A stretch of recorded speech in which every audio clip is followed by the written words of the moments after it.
Hello friends, आज हम प्रमुख ग्रंथि एवं उससे निकलने वाले हार्मोन के बारे में जानकारी लेंगे और इससे हर एग्ज़ाम में लगभग 1 से 2 प्रश्न और इससे कहीं ज़्यादा प्रश्न पूछे जाते हैं। तो कम टू द पॉइंट, क्या कहता है प्रमुख ग्रंथि एवं हार्मोन। तो सबसे पहली बात तो कि मेल में हार्मोन का उत्सर्जन कम होता है और फीमेल में हार्मोन का उत्सर्जन ज़्यादा होता है। और हार्मोन हमारे किस काम के लिए होता है? तो ग्रोथ एंड डेवलपमेंट के लिए होता है, हमारे शरीर की एक्टिविटी के लिए होता है, ये मेटाबॉलिक सिस्टम को ठीक करता है और ये संतुलन करता है, जल खनिज और जल संतुलन करता है, खनिज संतुलन करता है, अम्ल व क्षार संतुलन करता है। कौन? हार्मोन्स। और जो ग्रंथि होती है, ग्रंथि 2 प्रकार की होती है, एक तो अंतःस्रावी ग्रंथि होती है और एक बहिर्स्रावी होती है। एक अंतःस्रावी और एक बहिर्स्रावी ग्रंथि होती है। तो जो अंतःस्रावी ग्रंथि होती है उसमें डक्ट नहीं होता है, यानी कि नलिका उसमें नहीं होती है और उससे हार्मोन का उत्सर्जन होता है, उससे हार्मोन का उत्सर्जन होता है। और जो बहिर्स्रावी ग्रंथि होती है उसमें डक्ट होता है, यानी कि उसमें नलिका होती है और इससे एंजाइम का उत्सर्जन होता है। तो हम सबसे पहली बात करते हैं कि जो हमारा पीनियल ग्लैंड है, तो जो पीनियल ग्लैंड है उसके बारे में समझते हैं। तो ये क्या है? तो पीनियल ग्लैंड जो है वो बायोलॉजिकल वॉच कहलाता है। तो ये जो पीनियल ग्लैंड है वो बायोलॉजिकल वॉच कहलाता है ना। और ये हमारे दैनिक क्रियाकलाप में भी सहायता प्रदान करता है। एक तो ये बायोलॉजिकल वॉच कहलाएगा और दैनिक क्रियाकलाप में ये मदद करता है, जैसे कि समय पर सोना और जागना और वातावरण के प्रति अनुकूल बनाना। ये सब पीनियल ग्लैंड में होता है। ये सब किस में होता है? तो ये सब पीनियल ग्लैंड में होता है। और पीनियल ग्लैंड को कौन प्रभावित करता है?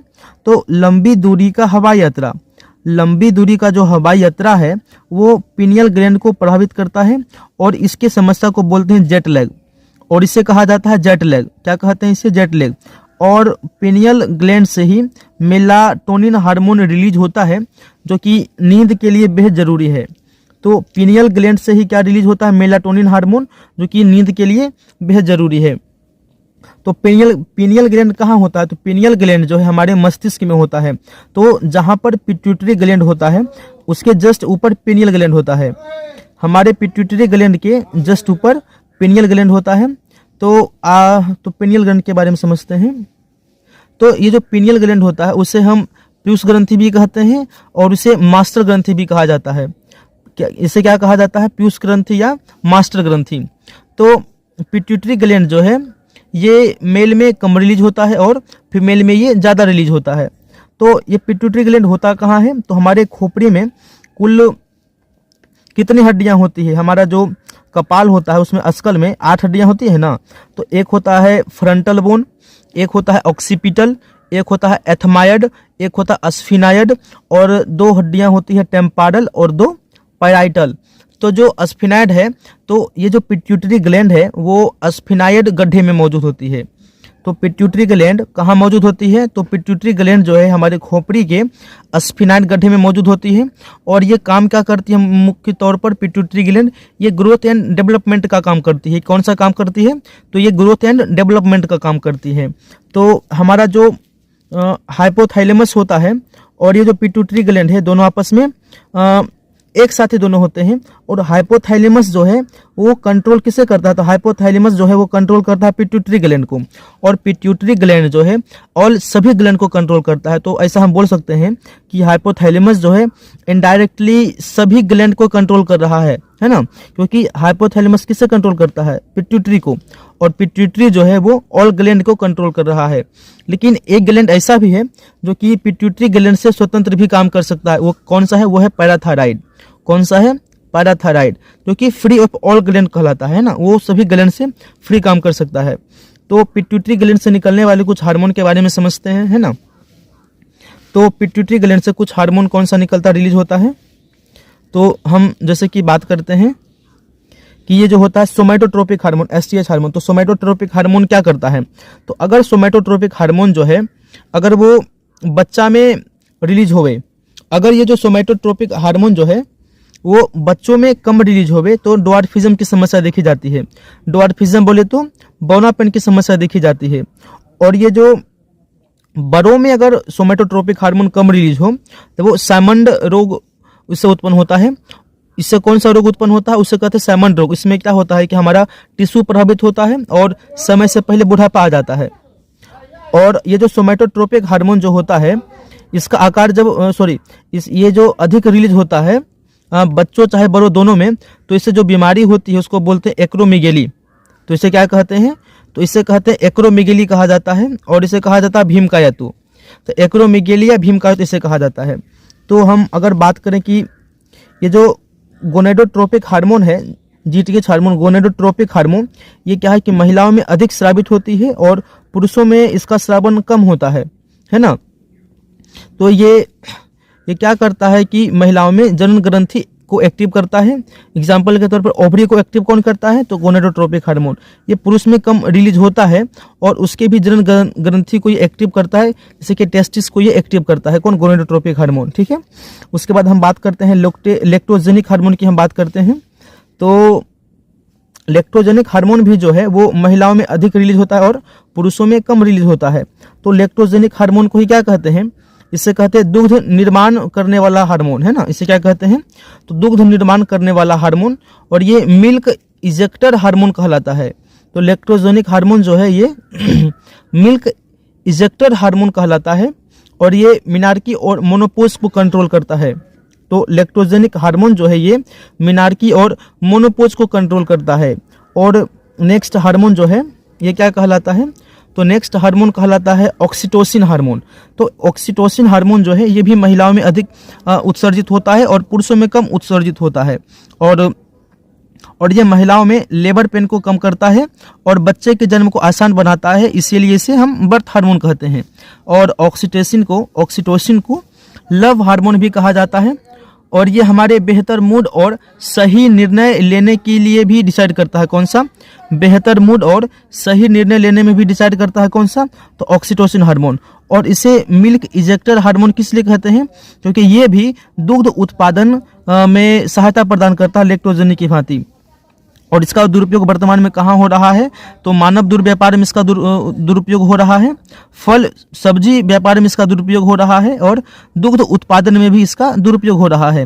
और पुरुषों में ये कम रिलीज होता है और ये स्पर्म को एक्टिव करता है पुरुषों में। और हम वेसोप्रेसिन हार्मोन की फिर बात करते हैं। तो वेसोप्रेसिन हार्मोन जो है वो मूत्र निर्माण पर नियंत्रण स्थापित करता है।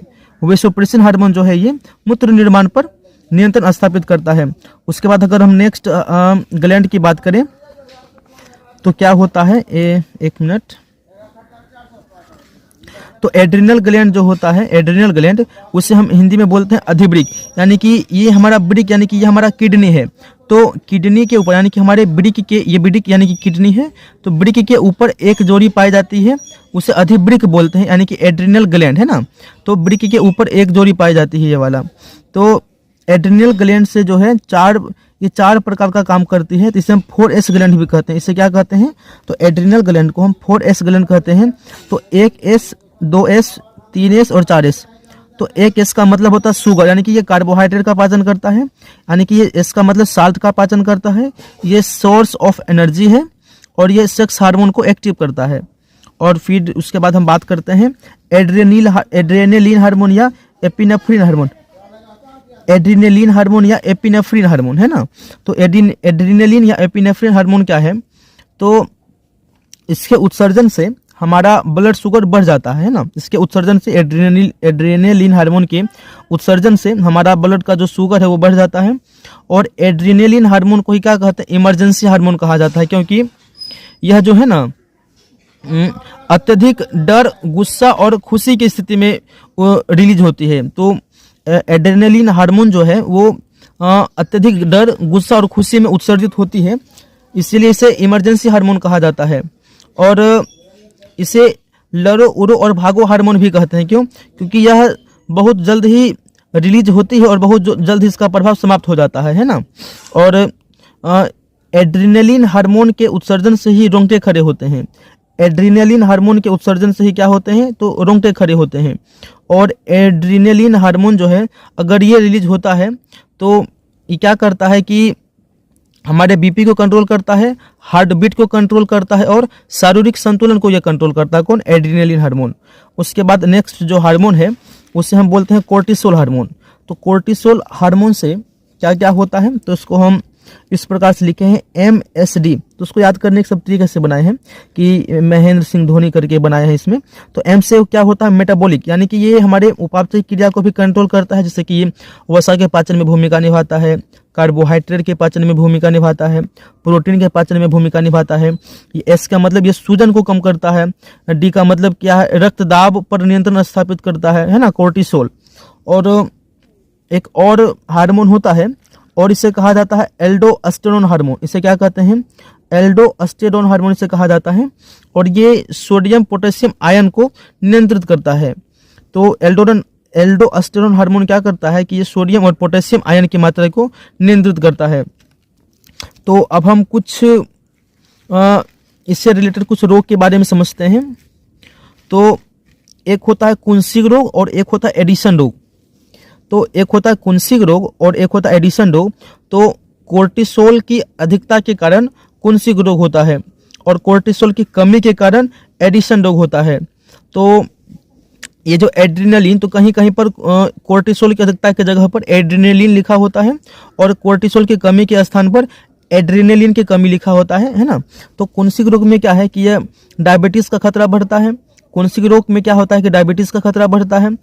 इस रोग में सूजन का डर होता है और चेहरे पर मांसपेशी का जमाव हो जाता है। और एडिशन रोग में क्या होता है कि वजन कम होता है, मांसपेशी ढीली हो जाती है और लो प्रेशर, लो बीपी और किसी भी काम में अरुचि, ये सब एडिशन रोग का प्रभाव है। अब हम नेक्स्ट ग्लैंड की बात करते हैं। तो अब हम बात करते हैं थायराइड ग्लैंड। तो ये जो थायराइड ग्लैंड होता है ये मेल में इसका आकार कम होता है और फीमेल में इसका आकार बड़ा होता है थायराइड ग्लैंड का। और ये गले में मौजूद होता है और ये अंग्रेजी के H अक्षर के आकार में होता है ना। तो ये अंग्रेजी के H अक्षर आकार में होता है। तो इसका मेनली 5 काम इम्पोर्टेंट है।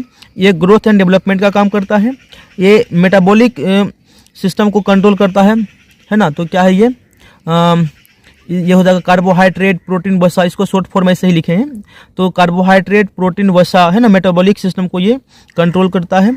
ये हमारे बॉडी के टेम्परेचर को भी कंट्रोल करता है, ये हार्ट बीट को भी कंट्रोल करता है और ये डिप्रेशन को भी कंट्रोल करता है। तो इसके 5 काम इम्पोर्टेंट हैं। उसके बाद ये थायराइड ग्लैंड जो है ये हमारे शरीर की सबसे बड़ी अंतःस्रावी ग्रंथि है। तो हमारे शरीर की सबसे बड़ी अंतःस्रावी ग्रंथि कौन सी है? तो थायराइड ग्लैंड है। और थायराइड ग्लैंड के द्वारा जो है T3 और T4 हार्मोन का उत्सर्जन होता है। तो T3 को कहते हैं ट्रायोडोथायरोक्सिन। तो T3 को क्या बोलते हैं? ट्रायोडोथायरोक्सिन बोलते हैं। और T4 को क्या बोलते हैं? थायरोक्सिन। और T4 को सिर्फ थायरोक्सिन कहा जाता है। तो थायराइड ग्लैंड से संबंधित जो कुछ बीमारियां हैं उसको समझते हैं। तो एक होता है क्रेटिनिज्म। तो क्रेटिनिज्म को हाइपोथायरॉयडिज्म भी कहा जाता है या मंदबुद्धि। तो क्रेटिनिज्म, हाइपोथायरॉयडिज्म या मंदबुद्धि। तो क्या होता है कि गर्भावस्था में आयोडीन की कम मात्रा लेने पर, यानी कि थायरोक्सिन हार्मोन की कमी होने पर बच्चों में क्रेटिनिज्म की बीमारी हो जाती है। और एक बीमारी होती है मिक्सेडिमा रोग। तो वयस्क यदि आयोडीन की कम मात्रा ले या वो उसमें थायरोक्सिन की कमी हो जाए तो इसे मिक्सेडिमा रोग कहा जाता है। और एक रोग होता है हाशिमोटो रोग। इसमें क्या है कि थायराइड का हत्या रोग। तो हाशिमोटो को थायराइड का हत्या रोग कहा जाता है। इसमें क्या होता है कि थायरोक्सिन की कमी के कारण ही ऐसा रोग होता है। और हाशिमोटो रोग में दवाएं जो है वो जहर का काम करने लगती है। हाशिमोटो रोग में दवाएं जहर का काम करने लगती है, इसलिए हाशिमोटो को थायराइड का हत्या रोग कहा जाता है। तो थायराइड के बाद अब हम बात करते हैं पैराथायराइड ग्लैंड, है ना। तो थायराइड के बाद हम क्या बात करते हैं? तो इसके बाद हम बात करते हैं पैराथायराइड ग्लैंड। ये थायराइड के ऊपर 2 जोड़ी में मौजूद होती है पैराथायराइड ग्लैंड। और अगर आपको याद होगा तो हम बताए थे कि हाइपोथैलेमस जो है वो किसको कंट्रोल कर रहा है? पिट्यूटरी ग्लैंड को। और पिट्यूटरी ग्लैंड जो है अन्य सभी ग्लैंड को कंट्रोल कर रहा है, लेकिन इसको छोड़ करके।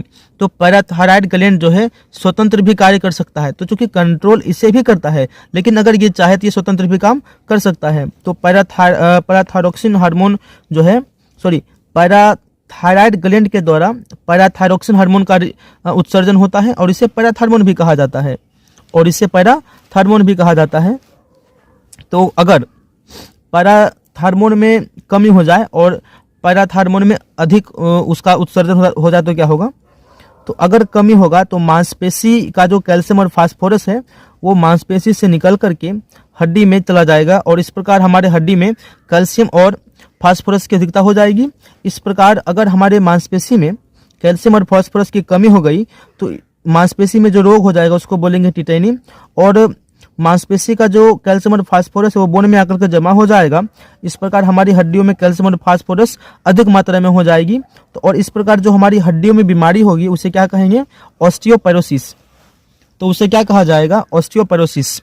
और पैराथार्मोन अधिक होने के कारण क्या होता है कि बोन का जो कैल्शियम फास्फोरस होता है वो बोन से निकल के हमारे मांसपेशियों में चला जाता है, निकल करके हमारे मांसपेशियों में चला जाता है, और बोन का कैल्शियम और फास्फोरस कम हो जाता है और मांसपेशी का कैल्शियम और फास्फोरस अधिक हो जाता है। तो इस प्रकार अगर मांसपेशी में कैल्शियम और फास्फोरस अधिक मात्रा में हो गया तो वो अब ब्लड के माध्यम से किडनी में जाएगा, और चूंकि कैल्शियम ऑक्सलेट जो है वही पथरी का रूप धारण कर लेता है, और हड्डी में चूंकि कैल्शियम और फास्फोरस की कमी हो गई है इसलिए हड्डी में जो बीमारी होती है उसे क्या बोलते हैं? अस्थि मृदुलता, और इसे क्या बोलते हैं? बरोकारिकेट्स या ऑस्टियोमलेशिया। इसे क्या बोलते हैं? ऑस्टियोमलेशिया। तो इसके कमी के कारण जो हड्डी में बीमारी हो रही है उसे हम कहेंगे ऑस्टियोपोरोसिस, और इसकी अधिकता के कारण जो बीमारी हो रही है उसे क्या बोलेंगे? ऑस्टियोमलेशिया। और इसकी कमी के कारण जो मांसपेशी में जो बीमारी हो रही है टिटेनी, और इसकी कमी के कारण इसकी अधिकता के कारण क्या हो रहा है? तो पथरी नामक बीमारी हो रही है इसकी अधिकता के कारण। तो अब हम देखते हैं अब दूसरा ग्लैंड क्या आता है। तो अब जो दूसरा ग्लैंड आता है उसे हम बोलेंगे रिप्रोडक्टिव ग्लैंड। उसे हम क्या बोलेंगे? तो उसे हम कहेंगे रिप्रोडक्टिव ग्लैंड, इसे हम कहेंगे, है ना। तो ये है मेल का रिप्रोडक्टिव ग्लैंड और ये है फीमेल का रिप्रोडक्टिव ग्लैंड। तो मेल में क्या हो जाएगा? टेस्टिस यानी कि वृषण, और फीमेल रिप्रोडक्टिव ग्लैंड में क्या हो जाएगा? ओवरी यानी कि अंडाशय। तो ये जो टेस्टिस से जो है दो हार्मोन का रिलीजन होता है, एक होता है एंड्रोजन हार्मोन, और एक होता है टेस्टोस्टेरोन हार्मोन। और ये जो ओवरीज है उसके द्वारा तीन हार्मोन का मेनली रिलीज होता है, एस्ट्रोजन हार्मोन, प्रोजेस्टेरोन हार्मोन और रिलैक्सिन हार्मोन। तो हम बात करते हैं सबसे पहले कि ये जो एंड्रोजन हार्मोन है वो क्या करता है? यह द्वितीयक लैंगिक गुणों को बढ़ाता है। तो एंड्रोजन हार्मोन जो है क्या काम करता है कि यह मेल हार्मोन है चूंकि, और यह द्वितीयक लैंगिक गुणों को बढ़ाता है, जैसे कि दाढ़ी मूछ आना, आवाज भारी होना, प्यूबिक हेयर, स्पर्म बनने की शुरुआत, ये सब एंड्रोजन हार्मोन का काम है। हम फिर बात करते हैं टेस्टोस्टेरोन हार्मोन क्या करता है। यह भी द्वितीयक लैंगिक गुणों को क्या करता है? परिपक्व बनाता है, और एक किशोर से पुरुष की ओर की यात्रा है टेस्टोस्टेरोन के द्वारा। शरीर का लंबा चौड़ा और मांसपेशी मजबूत बनाना इसका काम है, और इसमें क्या होता है कि स्पर्म परिपक्वन की अवस्था में पहुंचता है और मन से डर खत्म करता है टेस्टोस्टेरोन हार्मोन। अब हम उसके बाद बात करते हैं ये जो एस्ट्रोजन हार्मोन है। तो ये एस्ट्रोजन हार्मोन क्या है? तो एस्ट्रोजन हार्मोन जो है तो ये तीन प्रकार का होता है, P1, P2 और P3, यानी कि एस्ट्रोन, एस्ट्रायल और एस्ट्राडायोल। तो चूंकि ये फीमेल हार्मोन है और तो ये इसका काम क्या है? यह भी द्वितीयक लैंगिक गुण को बढ़ाता है।